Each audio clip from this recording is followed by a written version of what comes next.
Please get seated.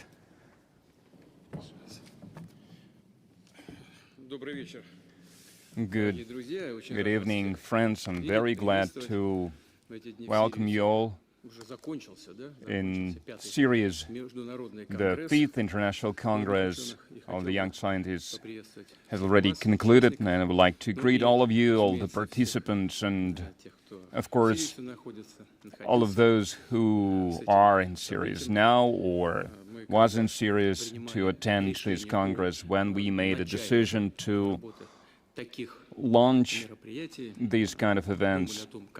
We thought how it should be organized, and of course we believed that such a Congress would be a serious event that will generate a lot of interest among the people that we plan to invite to this platform. But to be honest, for me, it came as quite a surprise that now at the 5th Congress, already 5,000 people from more than 100 countries, which is a very good indicator of the fact that the goals that we have set out for ourselves when we organized this Congress or thought about organizing such Congress, we attained this goal. And one of these goals was not to overcome some barriers that was caused by some external limitations, but the goal was and is that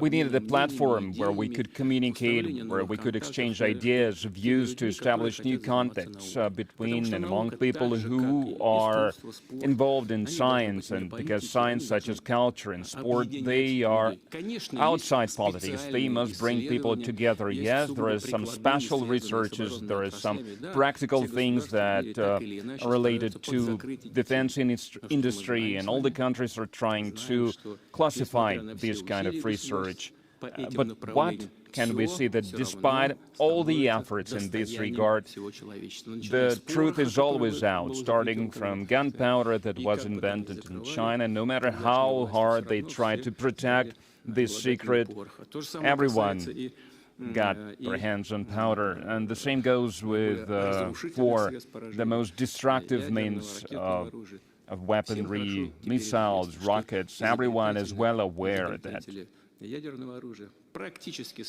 inventors of the nuclear weapons, they exchange this information with the goal of establishing a balance in the world, thus guaranteeing stable development of various states in the world, establishing conditions where no one is willing to use this destructive, horrible weapon. And we initially wanted to ensure that there is the free exchange of ideas, free flow of ideas, and young scientists, young researchers could establish good contacts. And it's one of the most respectable and significant events of this kind that we hold in our country. And the majority of our universities and research centers are represented here of various fields, and you also represent various fields of science and research, biotechnology and material science, and many other fields of research. Young scientists determine competitive researches and new inventions, and I would like to know that almost all of the leading Russian companies, in one way or another, they participate not only in this particular event, in this particular Congress, but throughout the year, from one Congress to another. They work with our research centers, they work with our scientists and researchers, with young scientists as well. They are trying to come up with specifications, with the orders how they want to see, and then they are establishing the market. They are creating the market to use these developments, these inventions, and they also trying to look for new scientists, new researchers to establish contacts, or maybe even to hire them later. And this cooperation between the state, the entrepreneurs and scientists and researchers should help us attain the best possible outcome for everyone, and eventually to develop our state and our economy. And in this case, of course, I mean, the Russian Federation, first of all. And I will speak later about our cooperation with our foreign partners, and we will continue to enhance this kind of cooperation. And on behalf of the state, we are going to co-fund the efforts and endeavors by the leading researchers in a number of areas. And one of such examples, one of these grants that was created recently, named after Evgeny Velihov. I know that one of the winners of the first competitions of this, one of the first winners of this grant, he is here with us, attending this meeting, and he will tell us about what he did, and maybe he will share his ideas about how we can improve the work on this grant in the future. And along with funding various projects,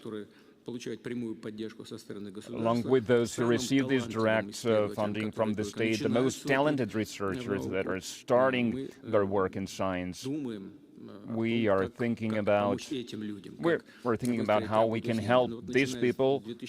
And starting with 2024, 1,000 postgraduate students from various educational and research centers and organizations in Donbass and Novorossiya. They receive scholarships, monthly scholarships, and the decision to introduce this support measure was made during a meeting like this, a meeting with young scientists.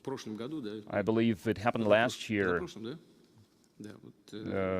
Someone made this suggestion, we discussed this, and at the initiative of your colleagues, we did that.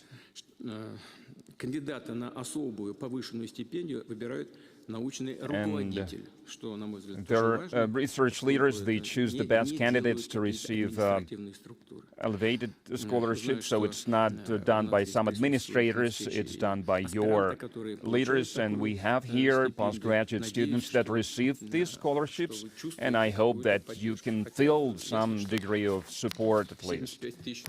Even though it's clear that 75,000 rubles, that's not a lot, but nevertheless, I also received a scholarship of 40 rubles in my student life, and I was delighted to have it. Of course, the life has changed, and the demands have changed, and the living costs have changed, but we hope that it supports you in some way at least, and we will do everything to ensure that this support continues and that you can feel this support, because you are the ones who start your careers as young researchers, young scientists. So I'm done with my opening remarks, and it is my pleasure to give the floor to you now. Здравствуйте, уважаемый Владимир Владимирович. Good evening, Mr. President. Alexander Smykov, Architecture University. I'm the director of the Development Department, and I'm also the head of the Heating Department, and I'm part of the Coordinating Council on the matters of the youth in science and research centers. How is it called, your department? Department of Heating and Ventilation. Great, just great. I teach at the construction university. So heating and ventilation, it means throwing money into the air. Okay, just a joke. My apologies, go on. The Young Scientists Congress, for me personally, is an important matter because I just graduated my postgraduate program when I traveled to my first Congress, and now I'm a member of the Coordination Council, and I also have my own research lab at the university where I work, and I would like to share with you and with other people here the data that surprised me a lot. You mentioned the number of attendees, but much more people wanted to travel. We received a lot of applications to travel to this Congress, more than 100 countries and their representatives to this Congress, and it is important for us. I will cite one example. Today, the head of the Coordinating Council signed an agreement with all African student units union that unites more than 70 million students in all African countries. Of course, it was a framework agreement, but apart from that, we hope that it will allow us to carry out various research programs that are relevant both for our country and for the countries in the African continent. As for other data, every fifth candidate of sciences that is in his late 20s, they have, and every third PhD traveled to the Congress, so that's a lot. And an exhibition that we held there, it was already quite representative at the very first Congress, but even in comparison with the last year, 2024, we can see that there are many more business partners, something that you've mentioned. It's important for the scientists that entrepreneurs, they show their interest to the inventions, to the research that we make, and we have a chance to establish direct contact with entrepreneurs. And it's also important for the regions of Russia. I can cite one example, the Nizhny Novgorod region in 2021, the young scientist team that was just established, they traveled to the very first Congress, and now my colleagues, they are heading various departments, and they are in charge of various grants allocation, and we work on a very ambitious project, flagship project for our region, IT campus of the international level, of the international scale. But this team was built at the very first Young Scientists Congress, and I would like to mention also a satellite event that is very important to me.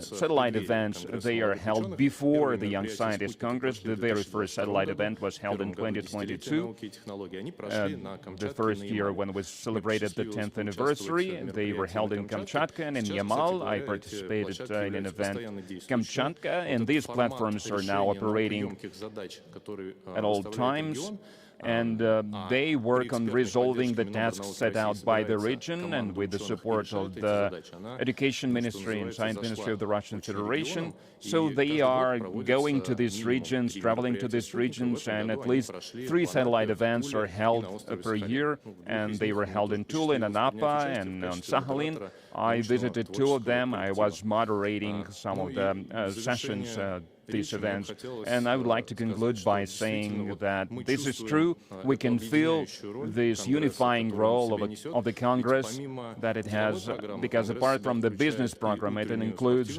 the morning sporting program, for example, and the evening program that is not that sporting, that is not that healthy. But this informal kind of communication helps us build this interdepartmental cooperation, to establish this communication among the scientists. That is very important.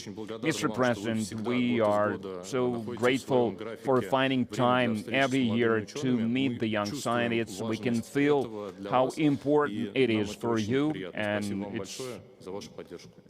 we are delighted to have the support. You mentioned 2 very important things, at least to me. You spoke about forming teams, and in the first case, you spoke about your team. You said it was built at the Young Scientists Congress, and this is a good thing. This is great. It means that we are actually seeing the parallel goals being achieved at the same time. These events help us do that, help achieve all these adjacent goals. And as for the issue of addressing regional problems, this is something that one of the participants proposed several years ago. It was from one of the regions. I think he said it would be very useful to have work as part of the Congress, to make that work regional, to give it a regional dimension, so that we could have specific teams that are targeting regional problems. And I'm happy to hear that this work has gained some traction. So if you have any more proposals, please be sure to formulate them and pass them on to me, because your colleagues were able to tell us a lot of useful ideas, and we've been implementing them. So thank you. My name is Anna Misheva from the Kuban Agro-Technical University. I finished one of the common, simpler schools from a family of farmers. So, as they say, there are great women in Russian farms. Yes, exactly. So right now I have a PhD in agricultural sciences, and I am part of the coordination council of the Congress. So we are an organization that combines scientists from all over Russia, from different universities, from research centers. We have representatives of Rosatom, of Roscosmos, and various healthcare and agricultural organizations and departments. We are all very different, but we are all engaged in one big job to try to popularize science among young people, among school students, which is especially important to have them become interested in sciences as early as possible. So my colleagues and I are experts in the area of science and innovation for young scientists. Yesterday we have a session dedicated to that, and the audience was full. So you are one of those specialists that decide who would receive the awards, the prizes. Well, this is part of our work. We look at what they do, and we select some of the work. So, like I said, the audience was filled. So you spoke with former winners of the competition, yes. And the award itself, the prize itself, is very prestigious among young scientists. They're really interested in participating in this competition. Every year the quality of their work is increasing. So the work is organized of the Congress, of our Coordination Council, is organized in such a way that we have different teams, different specialists working on different regions of Russia and on different sectors. We're exchanging experience, and at the Congress and at our meeting of young scientists, we have an opportunity to discuss things, to share experience, and most importantly to create multidisciplinary projects. So an expert in physics could speak to a chemist, a specialist in chemistry, or someone in IT to talk to someone in biology, and so this is really important to have this interconnection. Together with our colleagues, we have created an interactive map of all of our scientific communities based on the Science ID Pro platform. So we have over 100 councils of young scientists across Russia. These are not just dots on the map, these are actual real people engaged in very interesting work. And for myself and on behalf of all the colleagues of my region, thank you so much for investing so much into this Congress, into its work, and of course thank you to the head of our Coordination Council who's been helping us out a lot. So Andrei is one of the authors of the idea of the Congress itself. I always remember his contribution, and thank you so much for bringing that up as well.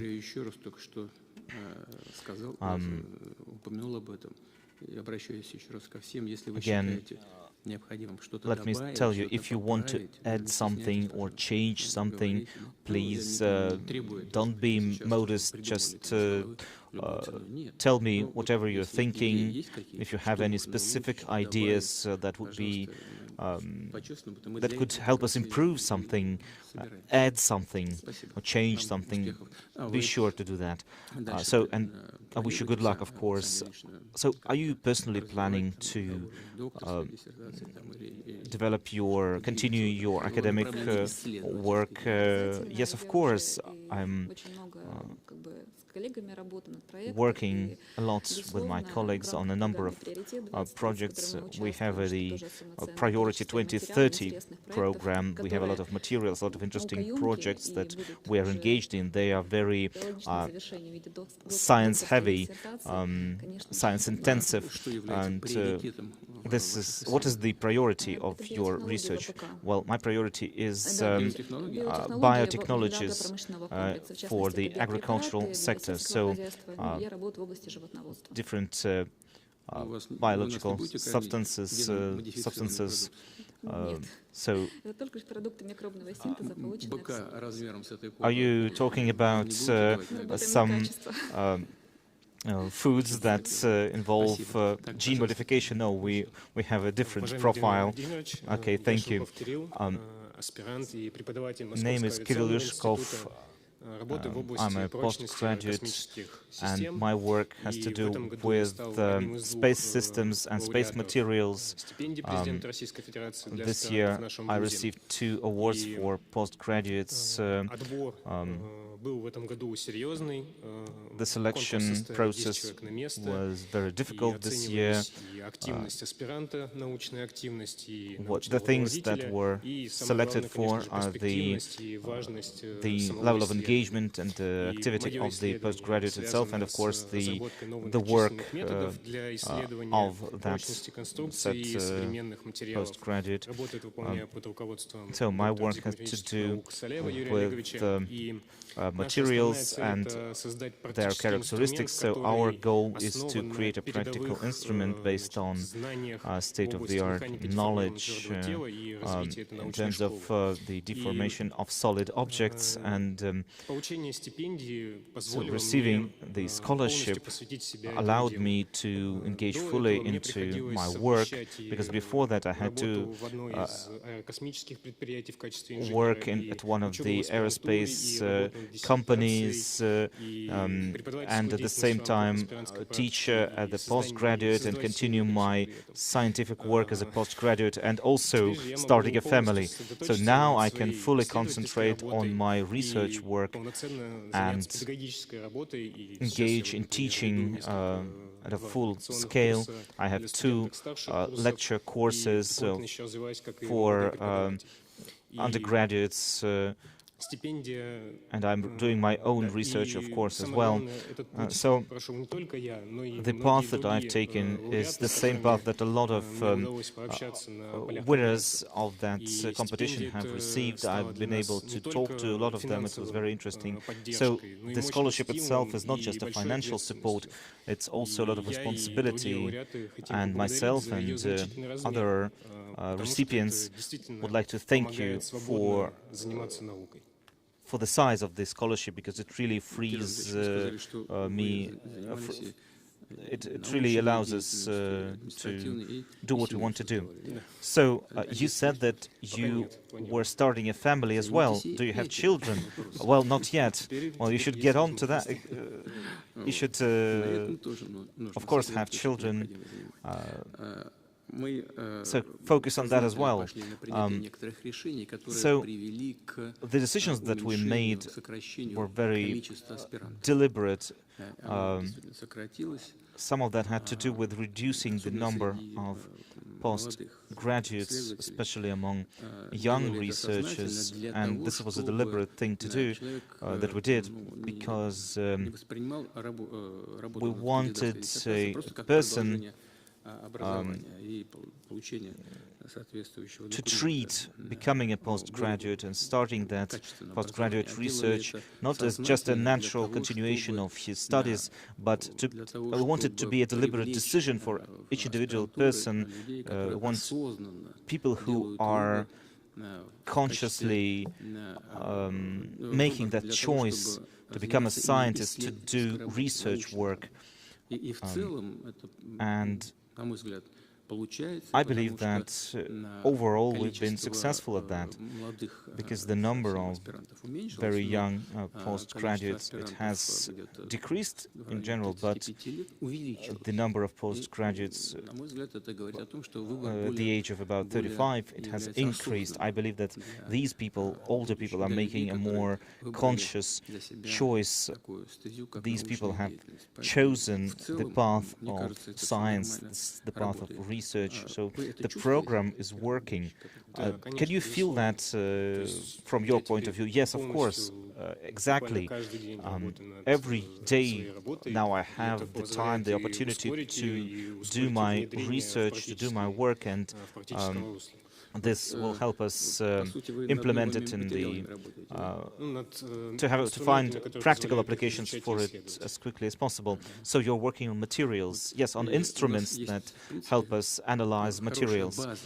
So we have the framework for that work. It is still a legacy of the Soviet Union. It had to do with defense industries back then. I'm talking, of course, about the different materials, special materials that were used for building various ships and our nuclear cruisers, nuclear vessels.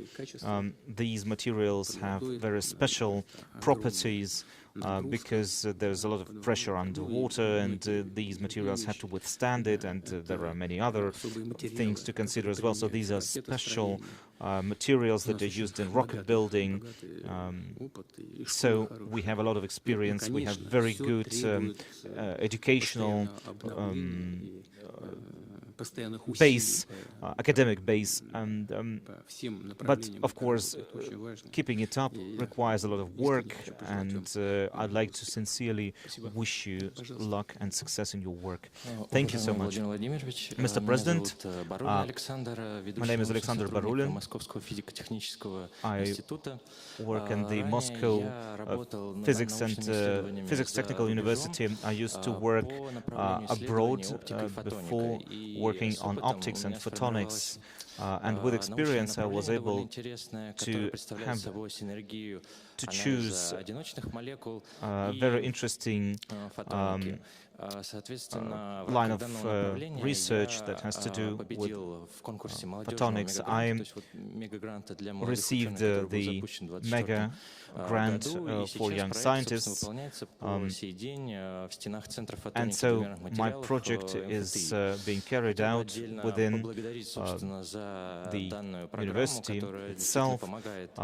So thank you so much for the program.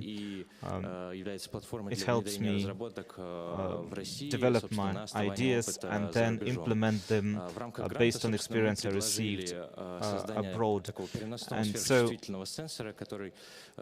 what we developed is a special mobile sensor that could be used for diagnosing conditions, diseases, and it could be used for other applications as well. So we have an optical station, we have software developed for it, and we have a mobile platform, super sensitive platform. This is a new technology that we will continue to improve in the future and continue to implement it in practice. So I'd like to point out to you that in photonics, in microelectronics, this is an adjacent area. It's an important part of our work is photolithography, which we have such systems where the number of those systems is growing. We would like to see more of them across Russian research centers that could help us address some of the research matters that we have. So, in conclusion, I wanted to say that the Moscow Technical University will be marking its anniversary next year, so on behalf of young scientists and our undergraduates and students, I'd like to invite you to visit us on the 25th of January 2026. This is the Students' Day. Thank you very much, Mr. Barulin.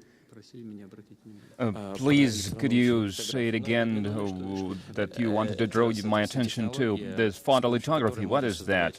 It's a technology that helps to create platforms for microelectronics, for photonics, for some nano-sized objects like antennas or other electronic units, a lot of nano-sized things like chips, microchips, nanochips.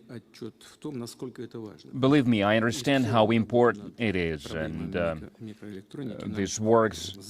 Research of microelectronics, we need to create a lot of things from scratch, and we need to support what we have. And I understand how essential it is, but I don't understand what I need to do. So, okay, you've got my attention. What do you want me to do? It's not a joke.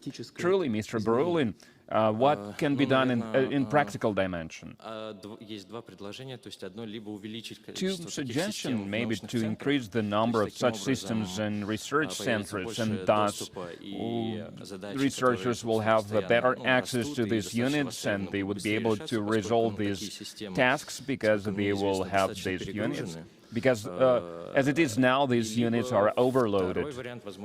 Or a second option, maybe as an addition to this, maybe we could consider launching a project of developing domestic, a Russian lithography unit. So, two suggestions. If you could note it down for yourself, Mr. Fursenko. Yes, we've discussed this. Maybe we could establish a special grant, and we'll think about how we can do that. And second thing that Mr. Falkov said, maybe we could establish an advanced engineering school at the Moscow Physics University, and they have some good experience in that, so they have some practical experience. So the government is looking into this, and they are paying a lot of attention to this, and the head of the government personally is part of looking for a solution for this matter. Yes, Mr. President, we have advanced engineering schools, as Mr. Fursenko mentioned, so it's one of the options to resolve this issue, and we exchanged views with Alexander, so we can establish a young scientist lab, which is also well-proven framework, and next year we are going to establish some 200 labs, and in this field, in the field of lithography, we also plan to establish some labs, and we plan to use the Mega Grant program to establish grants not only for the leading scientists, but for the young scientists as well, to support them, to show that we are looking after them, because some of the winners, some of the recipients of these grants, so one of them traveled to Chelyabinsk, another is working at the Physics University, and we are planning to increase the number of such grants for young scientists. Thank you for showing this support. You don't have to take the initiative of implementing these ideas, because the initiative was... So that was the idea of one of the recipients of these grants. At one of the meetings, they said that they would like to support young Russian researchers in adjacent in other fields of science. And I asked them, what do you need? And they said, we need to establish conditions for them to ensure that they could go on working in these fields for years to come, to fund these efforts for many years to come. And the government and the ministry, they both supported this grant program, and it seems that it's working, so hooray. And you said that you used to work abroad. Where? Well, I studied abroad in Germany and in France, and also I ran some experiments there, and for some time I also ran experiments in South Korea. the number of postgraduate students, of researchers, is growing. I mean, the foreign students, foreign postgraduate students. Well, first of all, students come from China, and their number grew well, by 25 or 28%, I don't remember exactly. Yeah, something like that. Second place is after Kazakhstan, third place is after Syria, and there is growing interest to Russian science, to Russian education. Good evening, Mr. President. Ksenia Gosyan, a postgraduate student and a research fellow at the Federal Scientific Center of the Biologic Protection for Plants in Krasnodar. One of the key topics at the Young Scientist Congress is developing personnel in various fields. I'm a young scientist who works in the agrarian field, and I would like to draw your attention to the fact that among the youth, there are some stereotypes about the agrarian science, that it's not prestigious, it's not interesting to work there. And I would like to cite my own example to tell you, using my own example, that the modern contemporary agrarian science is a rapidly growing field, interdisciplinary field, and there one can truly accomplish a lot.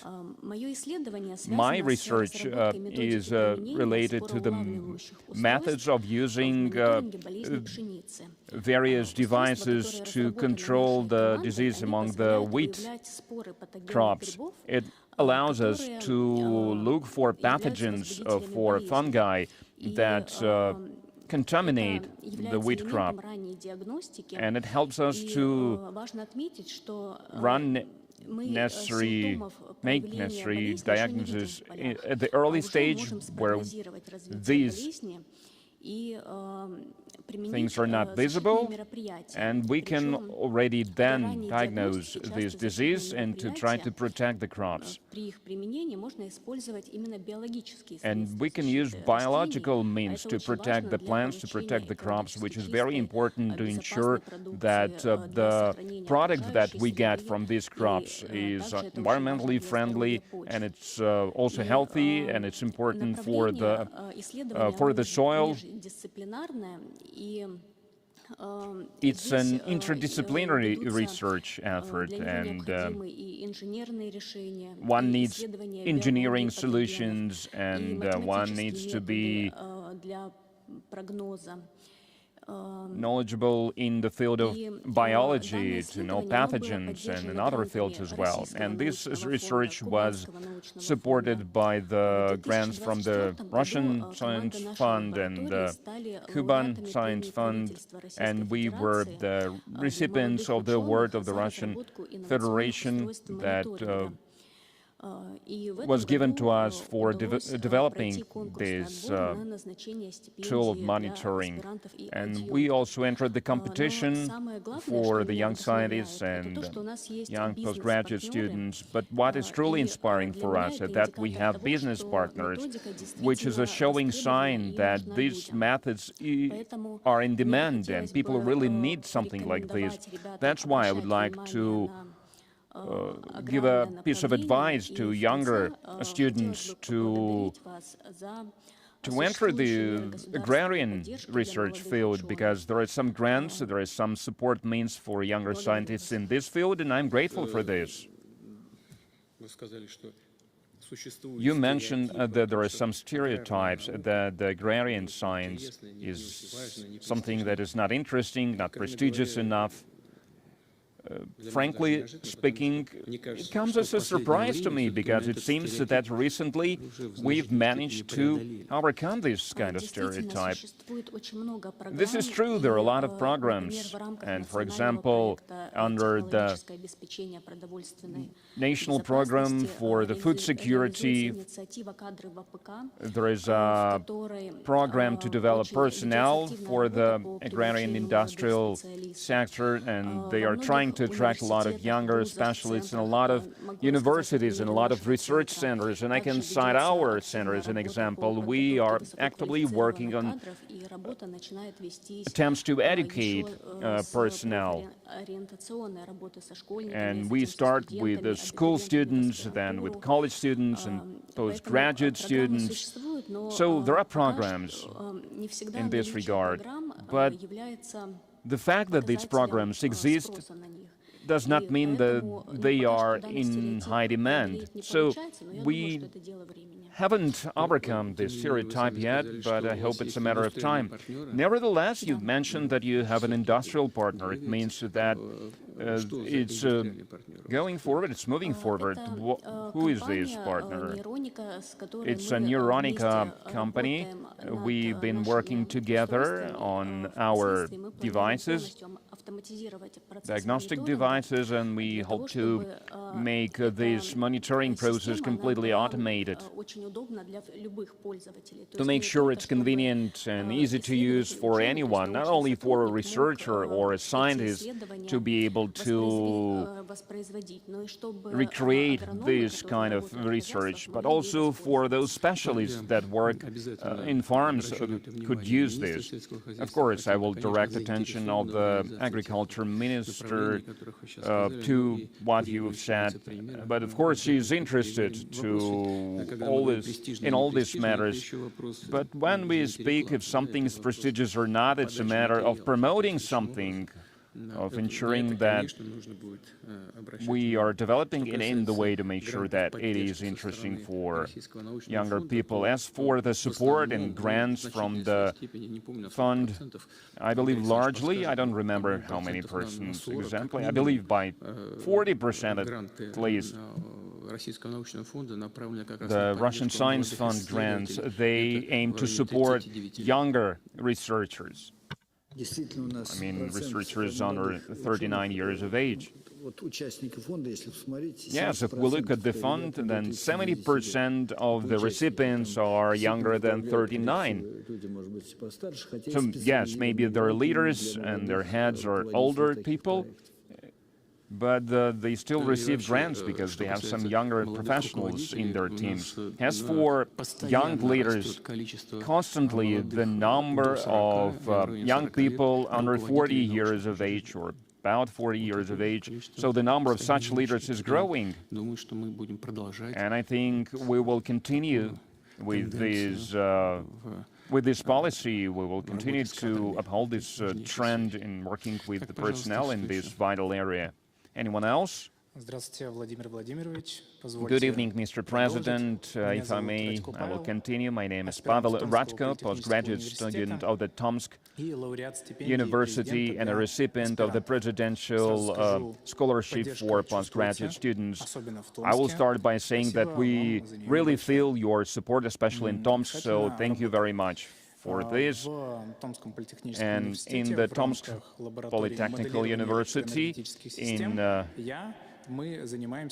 in our lab, we work on renewable sources of energy and ways to accumulate energy and all the necessary devices for this. Russia is a large country, and we have a lot of isolated and remote areas from the energy point of view, but they need a stable power supply, nevertheless, and large systems that include large cities. They have a lot of power lines, they have a lot of generators, and if something gets broken, something is off the line, then there is always some backup capacities, and people, they never feel any negative impact. In smaller towns, they can really feel it when there is some emergency or something gets broken, so the consequences are greater. And we can try to resolve this issue with the new accumulating units, but they should provide a certain volume of energy of a certain type. And to make sure that it works exactly like this and did not disrupt the system even further, we need a modern way to run this kind of equipment that will have a lot of circuits, a lot of algorithms, a lot of subsystems, and it needs to be streamlined. And since the remote areas, they all have their special conditions, then it takes a lot of time and takes a lot of effort to optimize this work. So, at the lab, we are working to create a system of management that would be adjustable and flexible, so that we could just bring the systems to the place, then it uses the software that it has to identify where it is and what needs to be done, what kind of energy needs to be provided. So there are Chinese solutions that we compete with in this sector, but when something changes radically, all of the software needs to be changed, something else sometimes needs to be changed, so contacting a different country to change that is not optimal. So this is an important issue for import substitution, because our energy needs to be independent like that, our energy grids, our energy systems. So this is not just what we're doing, it's not just some innovation for the sake of innovation. No, it has a very good economic effect, because it allows us to reduce the load on the existing equipment and save money. So this would optimize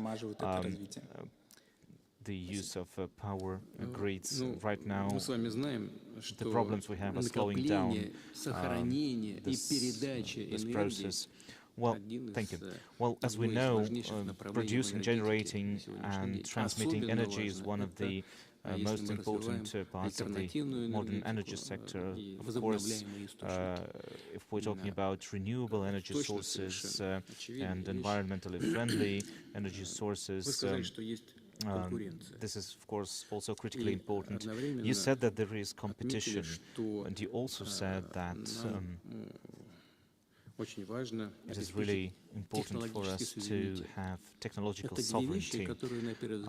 These are two things that seem to be going against each other. They seems to be logically not commensurate to each other. But if we just ban all the competitors that you have in a market, we risk having a subpar, suboptimal solution only available to us. So we need to make sure that we make the products that we have in our market competitive, and we want it to be better than what producers from abroad can sell us. So we need to have competition in the domestic market too. So what do you believe we could do to support the kind of research that you do to help with this competition? Well, not of course banning Chinese equipment is not something that we want. As for supporting us, well, improving ties between scientific groups and research groups, what we want is what we want, because they are the ones who are engaged in this research work. They have a chance to scale up our technology. For example, at the lab, we can only create a pilot system, just a test system. And if we have contacts with industry, with someone from the industry, with some companies, they can scale up our work and put it into practice. Yes, I agree with you, because there has to be this connection between the consumers and the researchers. This is important for ensuring that there is competitiveness in the market for your kinds of products. This is a modern way of supporting our own producers, helping create a market for your products. This is the future of energy. This is really important, so thank you for your contribution. Добрый день, Владимир Владимирович. Good afternoon, Mr. President. Ольга, доцент кафедры управления человеческими ресурсами экономического факультета Южного федерального университета.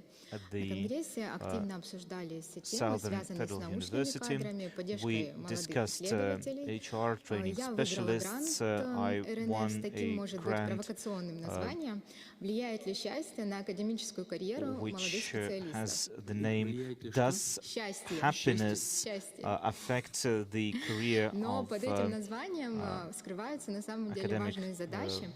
Выявить, какие факторы благополучия являются критическими we для try того, to чтобы молодые identify люди factors выбирали that науку и оставались в ней.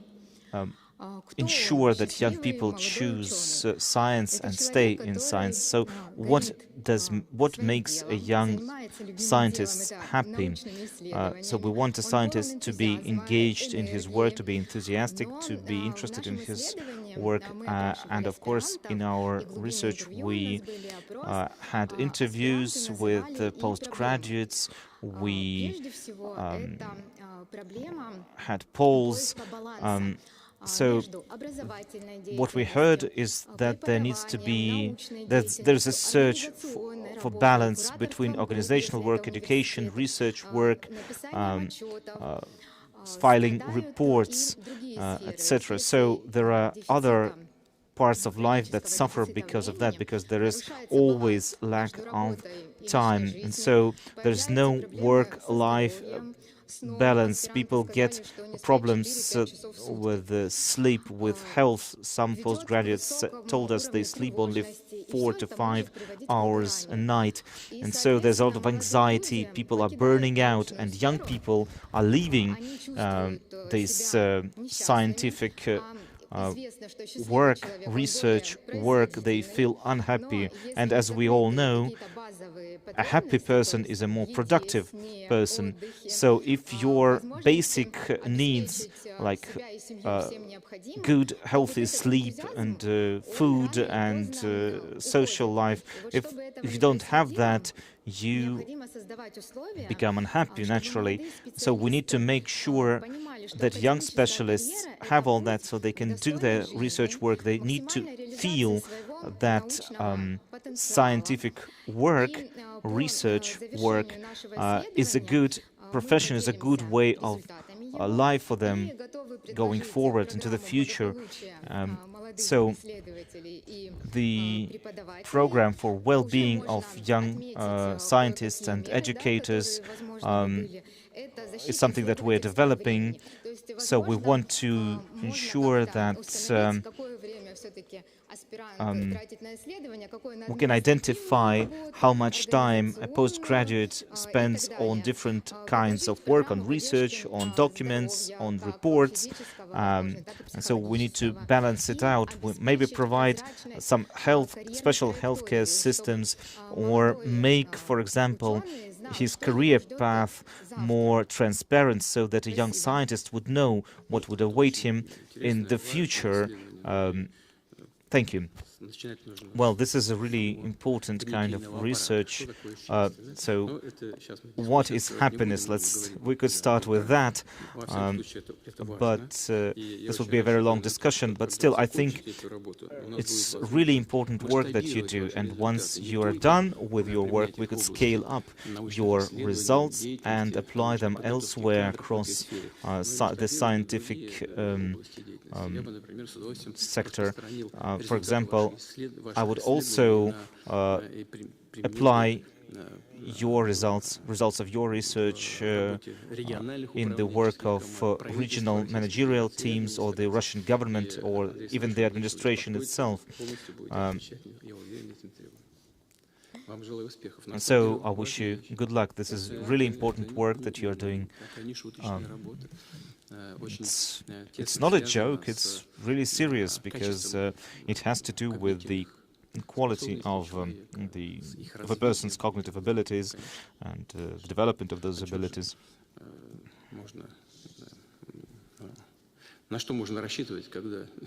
So, what can you expect from a person who is dissatisfied with everything or is not really satisfied with his life? So, what do we do to make a person happy? It's not just about raising salaries. There is, like you said, a whole spectrum of things that needs to be done to make a person happy. So wish you good luck in your research. So, shall we wrap it up? Do you have any other proposals to what we should do in our work?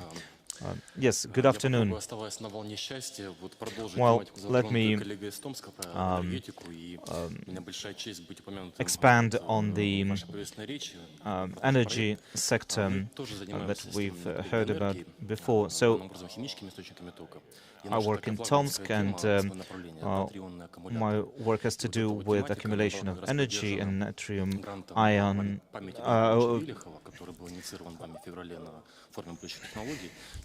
So we're working on batteries and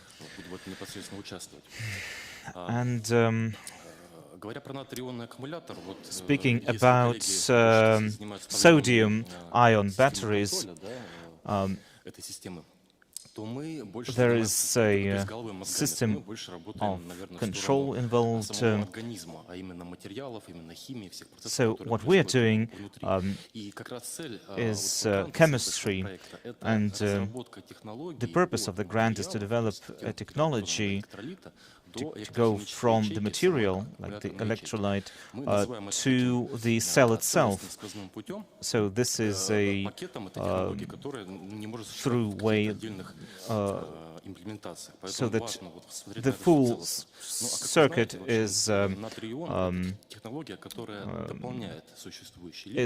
should be in place. So sodium-ion technology is a technology for batteries where energy capacity is not as important, but what is important is reliability, and it needs to be economically optimal. So what we're doing this in the Krasnodar region, the applications that we have are, for example, systems for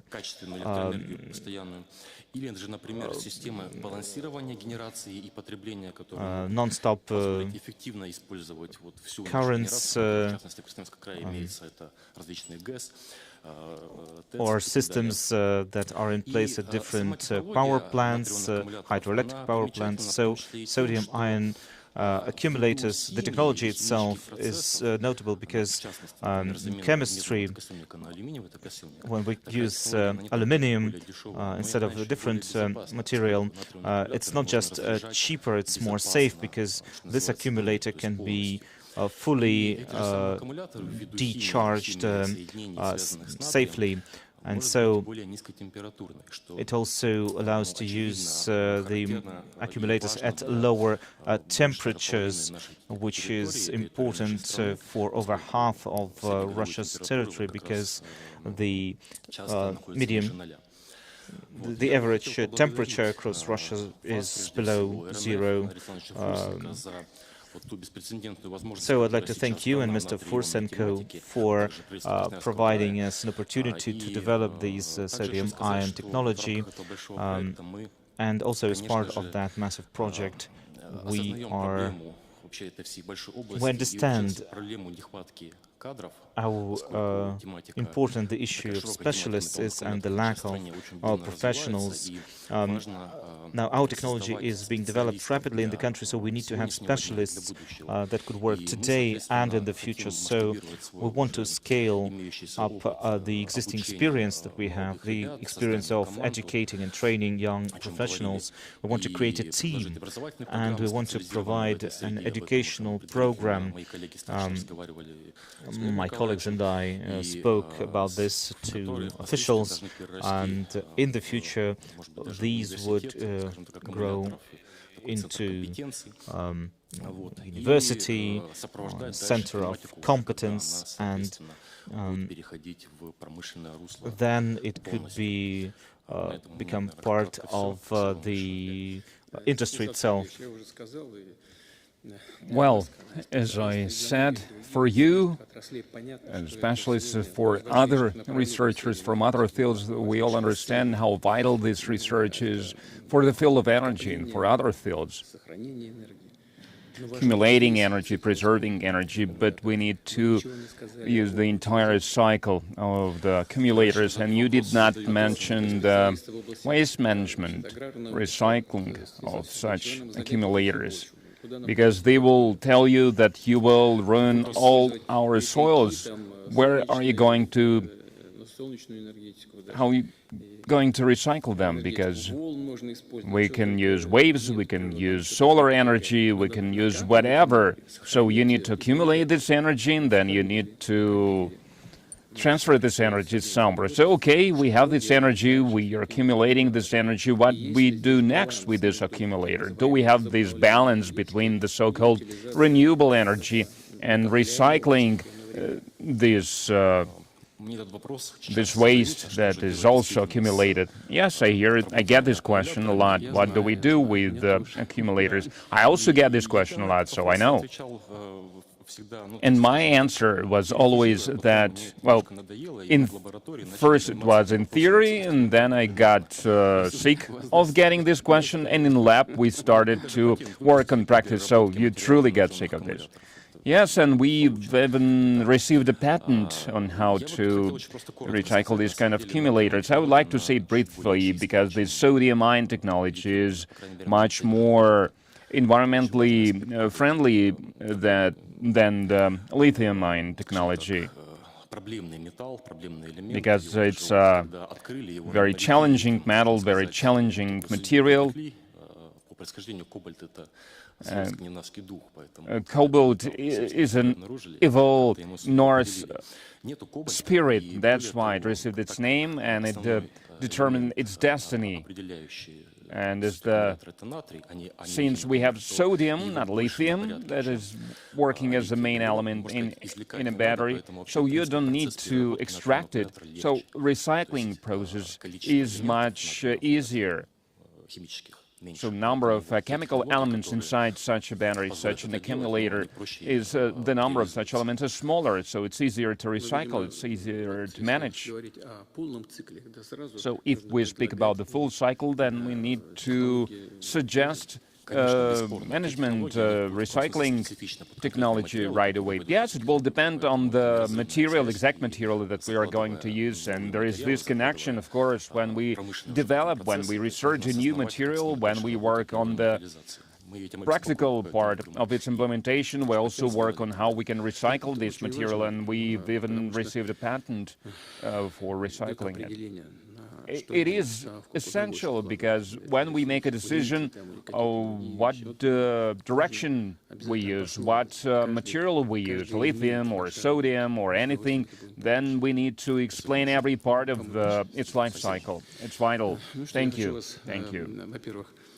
Well, first of all, I would like to congratulate you on attending this Congress, the Young Scientists Congress, and I would like to thank you for this conversation tonight, and I would like to wish you every success in your endeavors, in your researches, in your practical endeavors. And the most important thing, if one wants to be happy, is to be successful in what you're doing. And when you are creative about what you're doing, that that's the most pleasant thing. That's what delights you, because a human being is trying to find something, to invent something, to come up with something, and when you see that it is being implemented and it is being used in practice, that's the most pleasant feeling one can get. And that's what I would like to wish you in your practical research and in your lives. And they wanted to take a picture with you. Well, with pleasure, of course.